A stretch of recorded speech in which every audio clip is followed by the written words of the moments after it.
Crônicas do Amanhecer. Por Feijão, Centro Espírita Allan Kardec de Balneário Gaivota. Balneário Gaivota, 03 de maio de 2024. Ignoradas por Oppenheimer, vítimas de teste nuclear contam sua versão. Wesley Burris dormia profundamente em sua cama quando a primeira bomba atômica do mundo explodiu a 40 quilômetros de sua casa. Um clarão ofuscante inundou sua residência no deserto de Novo México, antes da devastadora potência da explosão destruir as janelas e espalhar cacos de vidro sobre ele e seu irmão mais novo. Era tão brilhante que eu não conseguia ver, diz. Lembro de perguntar o que aconteceu, papai. O sol explodiu? O ocorrido em 16 de julho de 1945, às 5h30 da manhã, é agora conhecido por milhões de pessoas graças ao drama Oppenheimer, indicado ao Oscar. No entanto, esses eventos são fundamentais na memória de Burris, agora com 83 anos, que ainda mora a poucos quilômetros do local secreto, onde cientistas e militares se reuniram naquela manhã histórica. Burris e sua família estavam entre os milhares que viviam em um raio de 80 quilômetros, embora o filme descreva o local do teste Trinity como um deserto vasto e desabitado. Assim como a vizinhança, ele e sua família não sabiam o que estava acontecendo, muito menos o motivo de uma nuvem em forma de cogumelo gigante se expandir no horizonte. Não tínhamos ideia do que era, disse a AFP. 80 anos depois, Burris sabe muito bem sobre o que se tratava aquela explosão, que levantou material radioativo a uma altura de até 15.000 metros. O teste aconteceu em meio a uma corrida para ter a bomba pronta a tempo de uma importante cúpula da Segunda Guerra Mundial, com os soviéticos. Chuvas torrenciais trouxeram de volta os resíduos tóxicos ao deserto, onde contaminaram as reservas de água e a cadeia alimentar. O irmão de Burris morreu de câncer, doença que também afetou sua irmã e sua filha. Ele sofre de câncer de pele, que trata com medicina tradicional indígena. Apesar de tudo isso, nenhum morador do Novo México afetado pela radiação do teste Trinity recebeu indenização.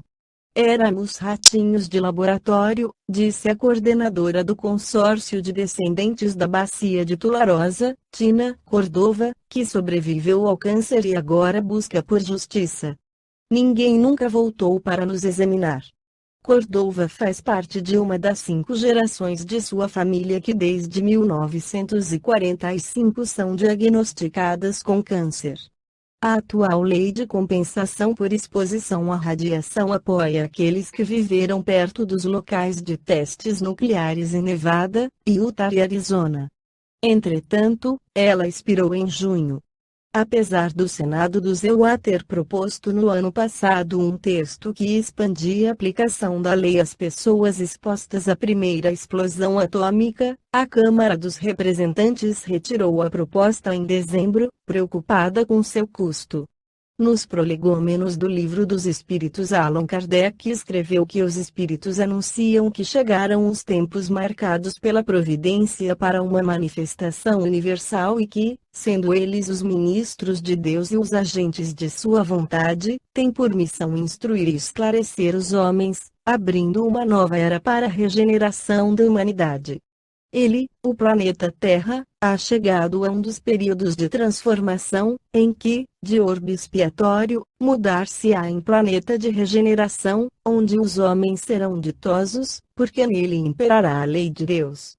A energia atômica deveria ser utilizada somente para o bem, infelizmente o homem a usa para a guerra e o arsenal atômico dos países tem potencial para destruir o planeta Terra inúmeras vezes. Isso acontece como esclarece Allan Kardec na Lei de Destruição, na terceira parte do Livro dos Espíritos 742.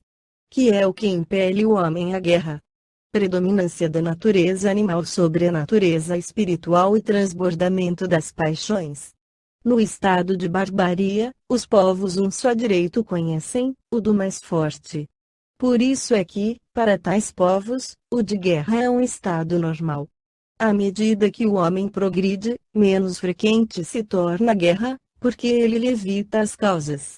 E, quando se torna necessária, sabe fazê-la com humanidade. 743. Da face da terra, algum dia, a guerra desaparecerá. Sim, quando os homens compreenderem a justiça e praticarem a lei de Deus. Nessa época, todos os povos serão irmãos. 744. Que objetivou a providência, tornando necessária a guerra. A liberdade e o progresso. Se a guerra deve ter por efeito o advento da liberdade, como pode frequentemente ter por objetivo e resultado a subjugação? Subjugação temporária, para pressionar os povos, a fim de fazê-los progredir mais depressa. 745. Que se deve pensar daquele que suscita a guerra para proveito seu? Grande culpado é esse, muitas existências lhe serão necessárias para expiar todos os assassínios de que haja sido causa, porquanto responderá por todos os homens cuja morte tenha causado para satisfazer a sua ambição. Esta foi a crônica do amanhecer de 03 de maio de 2024. Por Alfredo Feijão Lopes.